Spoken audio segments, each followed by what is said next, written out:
For years, Julia had devoted herself to caring for her disabled husband, all while carrying their unborn child. But suspicions gnawed at her, leading her to place a discreet camera in their home. What she uncovered shattered her world. Meanwhile, in the office, oblivious to the passing time, Julia was engrossed in her work. Sketches littered her desk as she diligently crafted designs, her mind consumed by the project. It was only when her boss, Mark, appeared with concern etched on his face that she snapped back to reality. "Julia, dear, it's time to take a break," Mark gently admonished. "You've been here far too long. Simon needs to be picked up from school." With a jolt, Julia realized the lateness of the hour. "Nearly 7 already? I must hurry," she exclaimed, hastily gathering her belongings. "And we must discuss the new children's book cover design later. Traditional meets contemporary, remember?" As Julia rushed to the bus stop, Mark marveled at her dedication and multitasking prowess. He admired her not just as a colleague but as a person, captivated by her resilience amidst life's challenges. Yet, as he gazed into her somber eyes, Julia's focus remained steadfastly on her family, leaving Mark to ponder in solitude. Rushing into the Karate Academy, Julia found Simon anxiously waiting in the changing room. He sighed with relief upon seeing her, expressing his worry. "Mom, I thought you forgot about me. Everyone else's parents have already picked them up." Embracing him tightly, Julia apologized. "I'm so sorry, sweetheart. Work held me up. Let's head home now. How was school? Did you get a lot of homework?" As they made their way home, Simon shared proudly that he had finished his homework while waiting. Julia praised his responsibility. "You're truly remarkable, my dear. Always so dependable and excelling in school. I'm incredibly lucky to have you."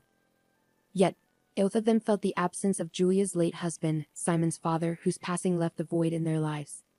Upon their return, they found Octavio, Julia's current husband, reclined on the couch, visibly irritated, flipping through TV channels. He grumbled, "Took you long enough. I've been starving since lunch. Nobody cares about me. I'm just a burden." Worried, Julia inquired about Octavio's well-being. "Why are you speaking like this?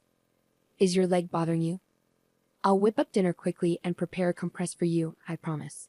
Octavio's demeanor softened as he waited for his meal, while Simon, frustrated by Octavio's lack of consideration for his mother, headed to the kitchen to assist Julia, peeling potatoes and slicing tomatoes.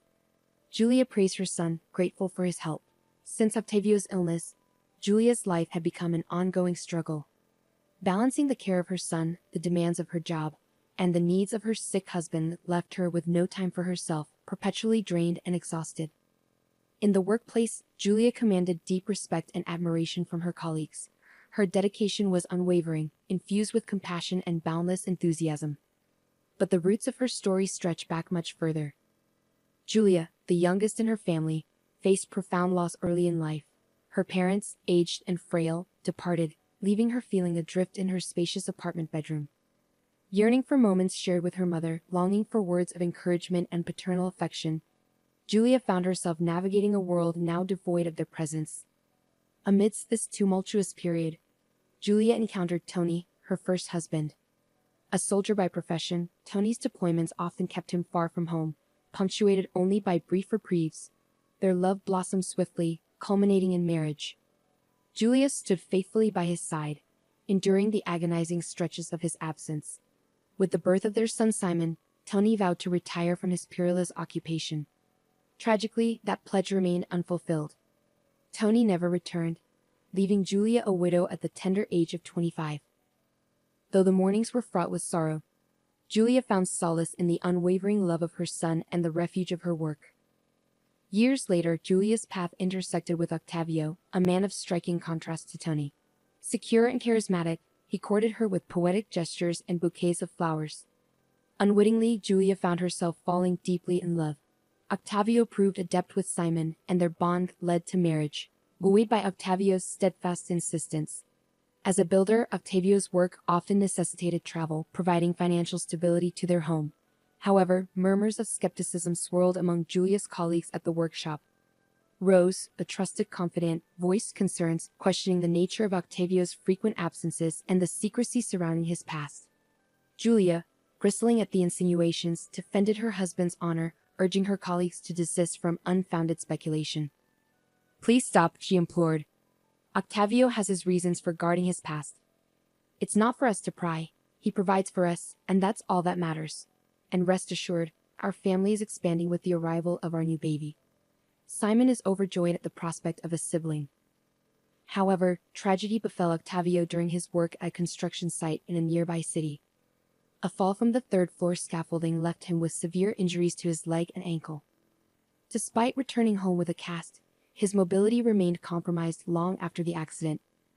For a man accustomed to activity, this incident dealt a crushing blow, leaving him feeling incapacitated and detached from the world around him. Julia, empathetic and supportive, shouldered the burden of household duties, caring for Simon, and assuming sole financial responsibility as Octavio's ability to work waned. With Octavio confined to their home, unable to contribute economically, Julia found herself stretched thin, especially with the impending arrival of their new baby. Yet, resolute in her determination to remain strong for her children, she soldiered on. What troubled her most, however, was Octavio's demeanor.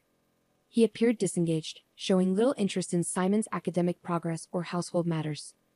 Julia couldn't help but feel frustrated that despite his injury, Octavio seemed unwilling to offer even a modicum of support. "Octavio, why do you remain so despondent?" Julia implored, attempting to buoy his spirits. "Perhaps a short walk on the balcony for some fresh air might lift your mood. I'll assist you. It could aid in your recovery. Don't succumb to despair like this. Can't you see how much I'm struggling? I'm in constant pain, and the painkillers hardly alleviate it. I feel utterly helpless." Octavio's response came laced with accusation. "You're selfish, Julia. You only consider your own needs. Pregnancy isn't an ailment. Why do you complain? I spend my days alone, waiting for your return, only to be met with blame when you're here." Julia's heart sank at the bitterness in his words, grappling with the weight of her responsibilities and the strain on their relationship.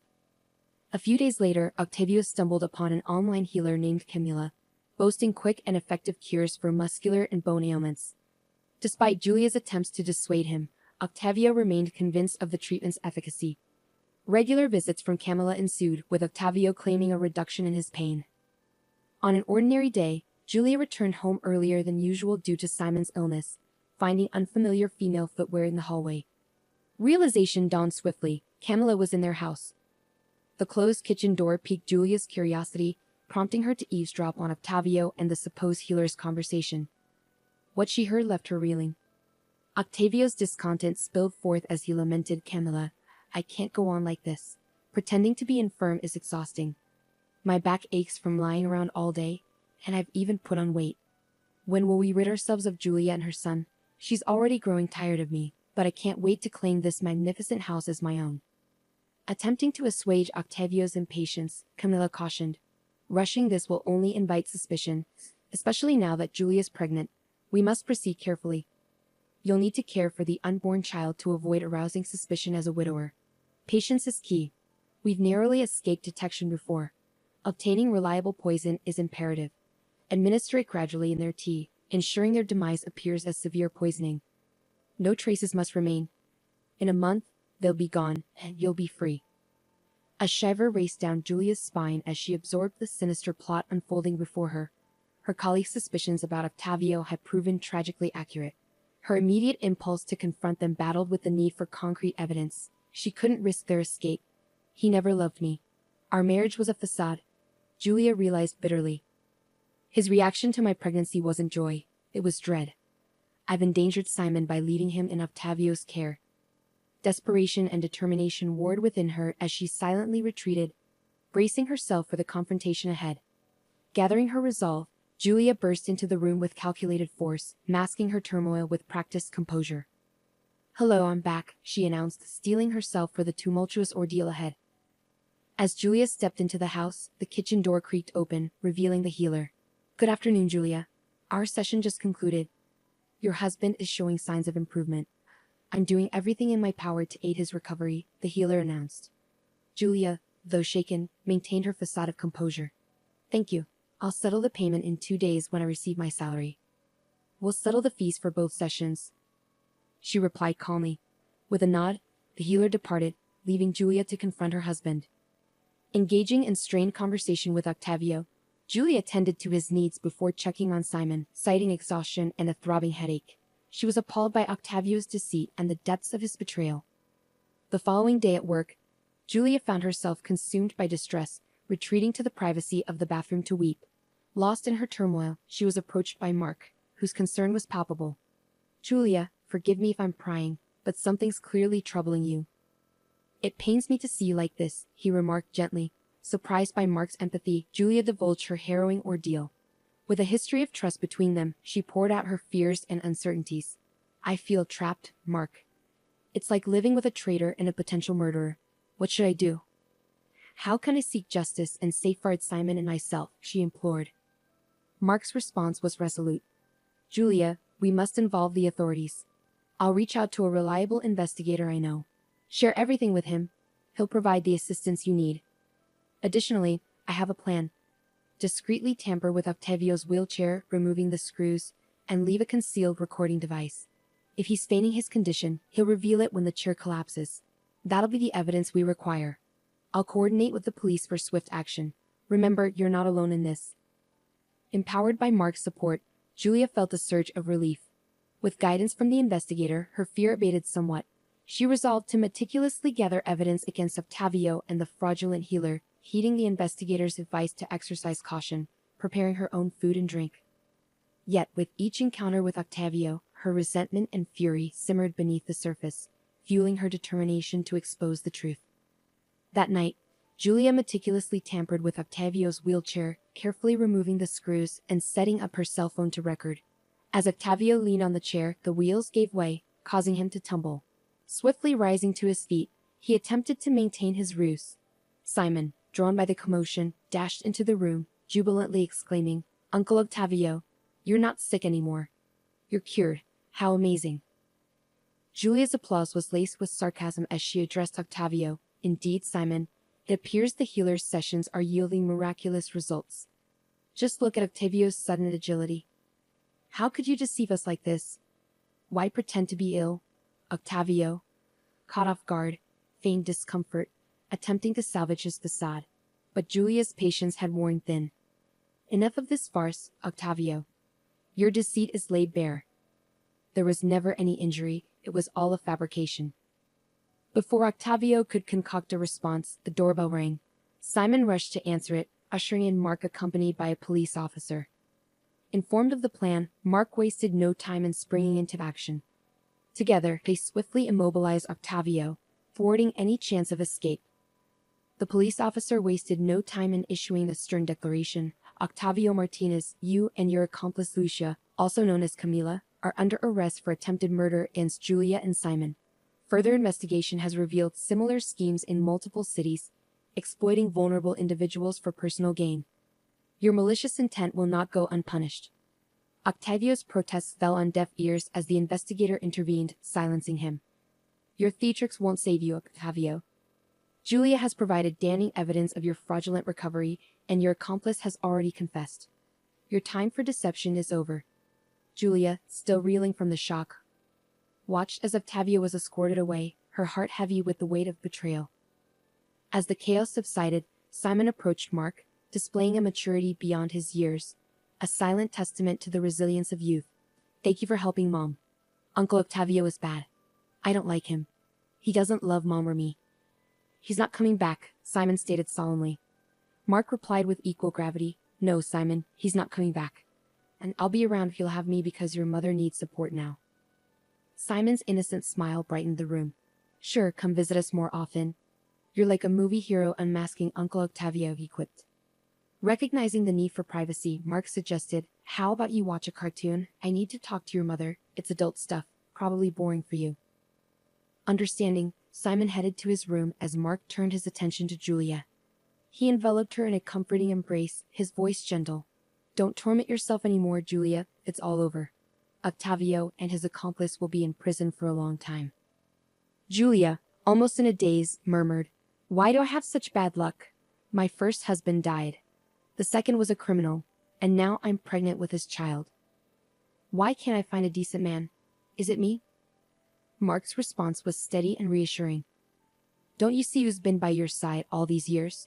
You're searching for happiness in distant places without realizing what you already have. I've always loved you unconditionally, Julia. I would never betray you. Look around.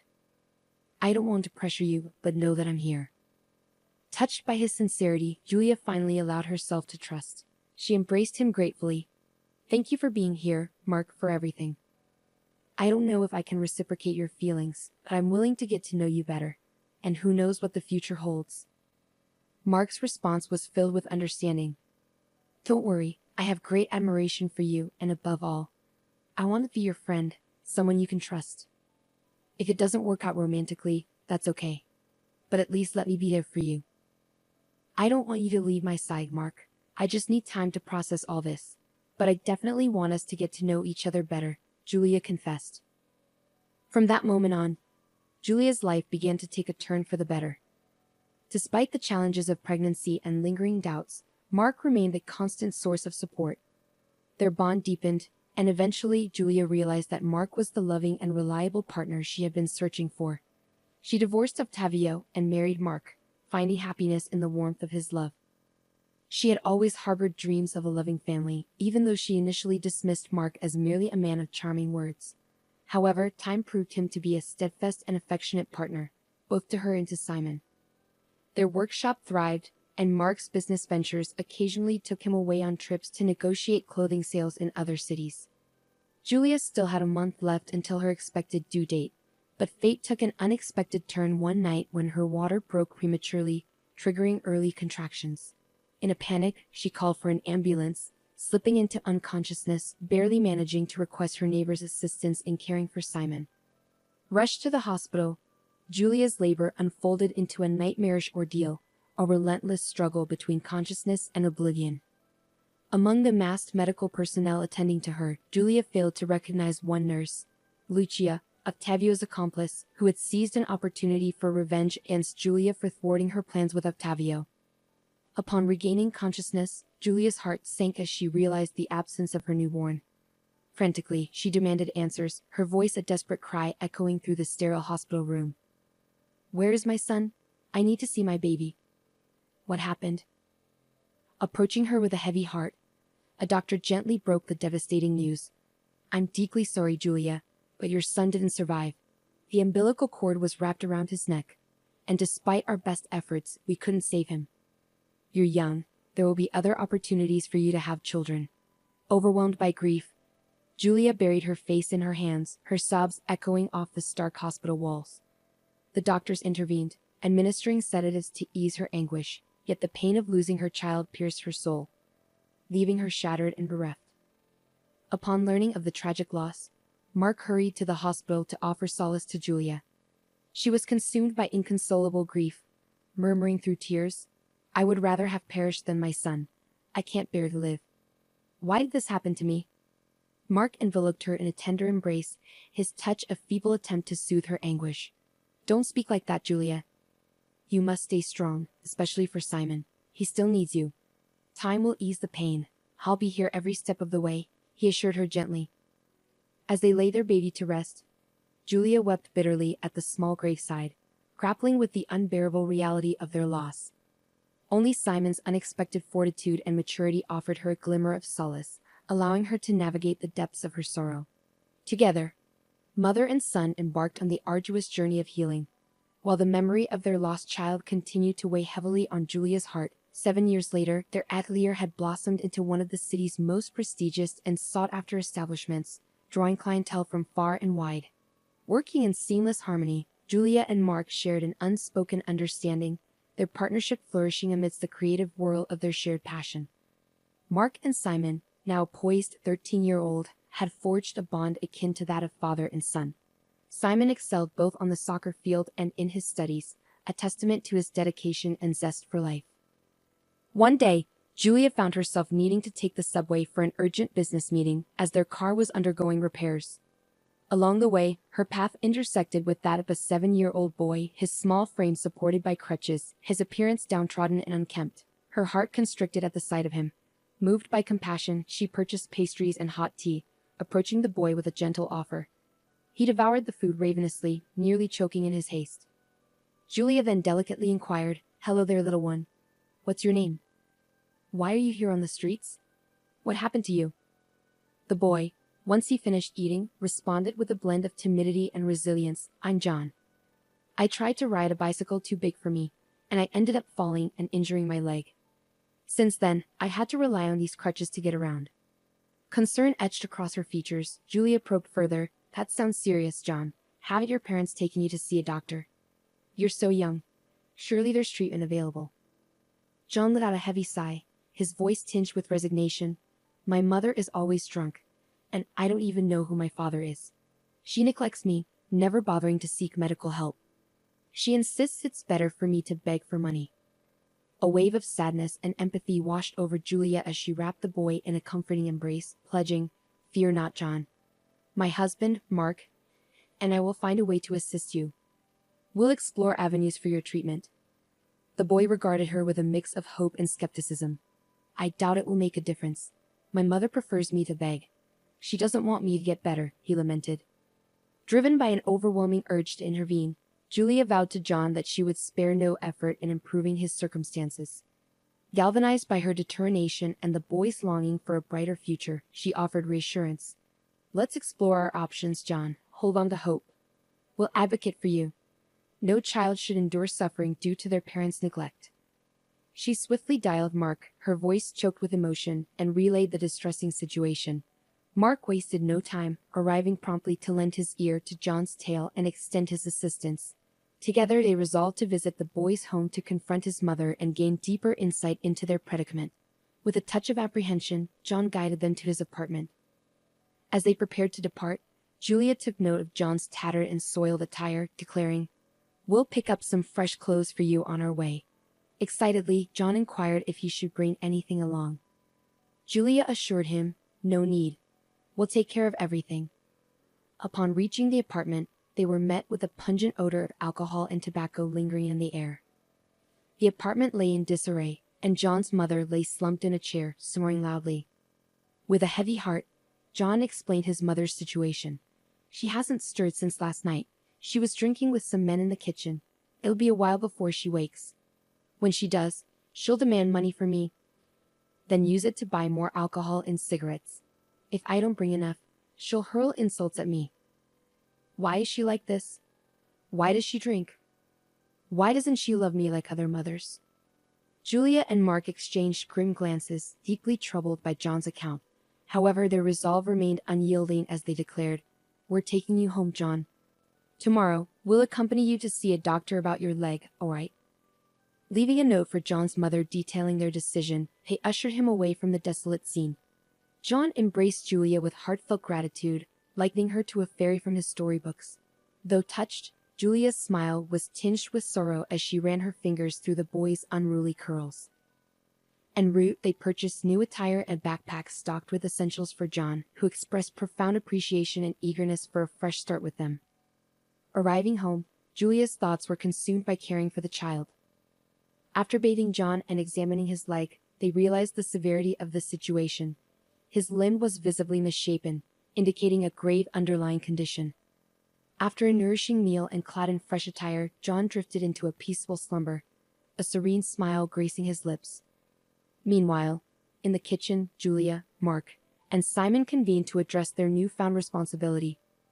Julia was resolute in her determination to care for John, yet Mark voiced apprehensions regarding the potential complexities of formal adoption, cautioning of the legal hurdles they might face. Excited at the prospect of welcoming John into their fold, Simon pledged to be a supportive older brother. Mark interjected, "While I'm in favor of John staying with us, we must acknowledge the legal implications. Adoption is a lengthy and intricate process. Are you prepared for this?" Undeterred, Julia responded with unwavering resolve. "Ever since I laid eyes on John in the subway, something stirred within me. He's no longer a stranger, he's become family. I'm committed to giving him a happy and normal childhood. He deserves nothing less. Without our help, what fate awaits him? A life marred by delinquency and despair, perhaps even incarceration. Together, we can nurture him into a good person, help him find purpose, and who knows, maybe even walk again. I'm prepared to fight for him, no matter the obstacles. Thank you for standing by me." The following day, Julia escorted John to a pediatric orthopedist. After a thorough examination, including x-rays and CT scans, the doctor delivered their assessment. "The condition of his leg is grave. We'll need to proceed with intricate surgery on the knee and ankle, followed by an extensive rehabilitation period. He'll require specialized footwear. With luck, within approximately 6 months, his legs should regain functionality. Are you in agreement with the proposed procedure? With unwavering resolve, John eagerly exclaimed, I'm ready to undergo it all if it means I can walk, run, and ride a bike again, Aunt Julia. I wholeheartedly accept the surgery. I promise to muster strength and refrain from complaining, no matter the hardships. When I fell off the bike it hurt, but I endured. I want my legs to be healthy again, John expressed, his voice filled with determination. Julia embraced the child, offering reassurance. We'll take care of everything, John.